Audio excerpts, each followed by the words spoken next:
You want to know what absolutely infuriates me? When WWE Creative decides to throw together a dream match and then books it in the most disrespectful way possible. And that's exactly what happened at Wrestlepalooza 2025 when the Usos faced Bron Breakker and Bronson Reed. I'm talking about a match that had the potential to be an instant classic, a match that should have stolen the entire show, but instead, well, we need to talk about what went down because the wrestling world is divided right now, and honestly, some of you need to hear the truth. Before we dive into this absolute chaos, we have a quick request for you. We are constantly working to improve our content to earn your love and support. That's why we would truly appreciate it if you could take a moment to leave a like on this video, subscribe to the channel, and hit the bell icon so you never miss an update here on Wrestling Zone Insider. Now, let's get into what everyone is talking about. The Usos, Jimmy and Jey, the most decorated tag team in WWE history, walking into Wrestlepalooza with their legacy on full display. These aren't just any tag team wrestlers. We're talking about the duo that held the undisputed tag team championships for over 600 days. The team that perfected the art of tag team wrestling when most people thought the division was dead. They've got chemistry that can't be taught, timing that can't be replicated,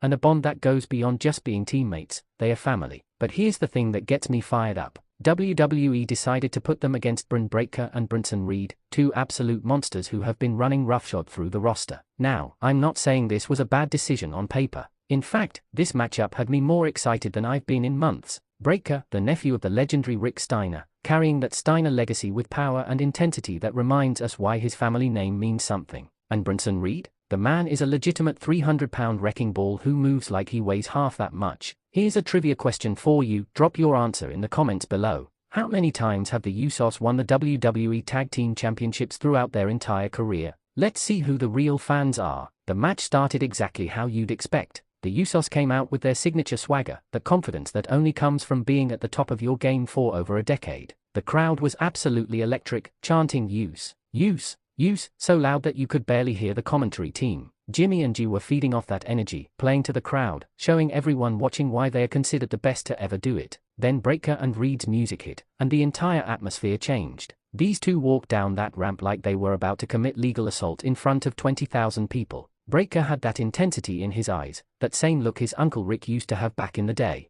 Reed was just smiling, and if you know anything about Bronson Reed, when he's smiling, someone's about to get destroyed. The opening minutes were textbook tag team wrestling. The Usos used their speed and experience, quick tags, cutting off the ring, isolating Breakker in their corner. They were working him over with those trademark superkicks, the enziguris, all the moves that have won them countless matches. For a moment, it looked like the Usos were going to show these young guys exactly why experience matters in this business. But then Reed tagged in, and everything changed. The man caught Jey mid-dive and just planted him with a power slam that shook the ring. The sound of that impact, the way Jey's body bounced off the canvas, you could feel it through the screen. This is when the match really kicked into another gear, because suddenly the Usos weren't in control anymore. Reed and Breakker started using their size advantage, throwing the Usos around like they were cruiserweights. Here's another question for the comment section. What was Bron Breakker's finishing move in this match? First person to get it right gets a shout out in our next video. The middle portion of this match was pure brutality. Breakker hit a Frankensteiner from the top rope, and I'm not talking about a regular Frankensteiner.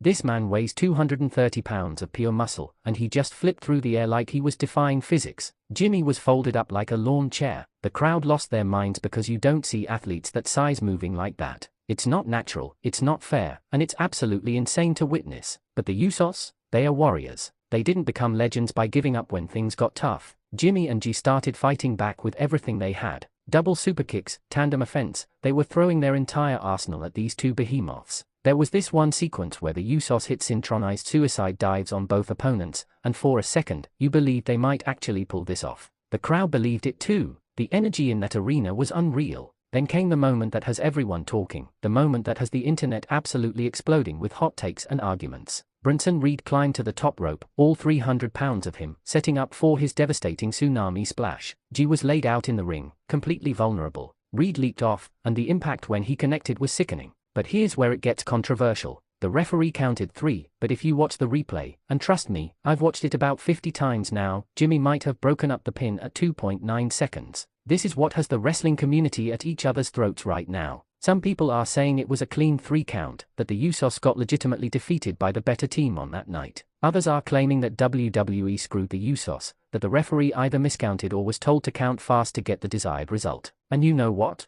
Both sides have valid arguments, and that's what makes this so frustrating. Let me ask you another trivia question. How much does Bronson Reed weigh, and why does it matter for his finishing move? Show me your wrestling knowledge in those comments. What absolutely drives me crazy is that this match didn't need any controversy. It was already an incredible display of tag team wrestling. You had the Usos doing what they do best, proving why they are Hall of Fame caliber performers. You had Breakker and Reed showing the world that the future of WWE's tag team division is in very capable, very dangerous hands. The action was phenomenal, the storytelling was on point, and the crowd was invested from bell to bell. But now, instead of everyone talking about the amazing athleticism, the hard-hitting action, and the respect that all four men showed each other in that ring, we're debating referee counts and potential screw jobs. This is what happens when WWE gets in their own way. They had gold, and they couldn't help but add some unnecessary tarnish to it. Let's talk about what this result means going forward. If this was a clean victory for Breakker and Reed, then we're looking at a massive power shift in the tag team division.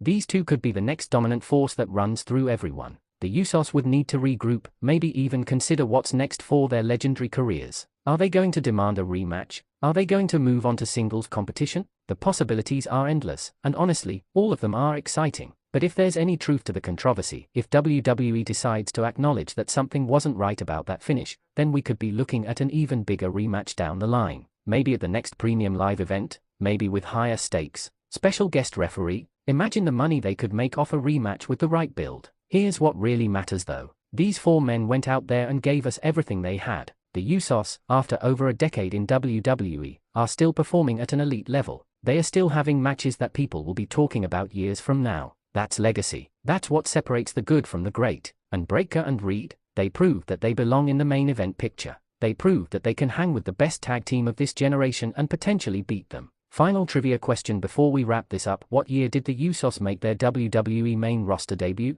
Drop your answer below and let's see who's been following their entire journey. The real question now is, where does everyone go from here? Does this lead to a series of matches between these teams? Do the Usos start targeting the current tag team champions, whoever they might be? Does Breakker potentially move into singles competition while Reed continues to dominate? The landscape of WWE just got a whole lot more interesting, and honestly, that's what we all want as fans. But I want to know what you think. Was this a fair finish, or did the Usos get robbed? Should there be an immediate rematch? Who's your pick to be the next big tag team in WWE? The comment section is right there, and I'm reading every single one of them. Let's have a real discussion about this, because this is what wrestling is all about. Passionate fans sharing their perspectives and keeping this business alive. And remember, we're here at Wrestling Zone Insider bringing you all the latest news, analysis, and breakdowns from the world of professional wrestling. We're not afraid to ask the tough questions or call out what we see. That's our promise to you. So make sure you're part of this growing community. Hit that subscribe button, smash that like if you enjoyed this breakdown, and turn on notifications so you never miss when we drop new content.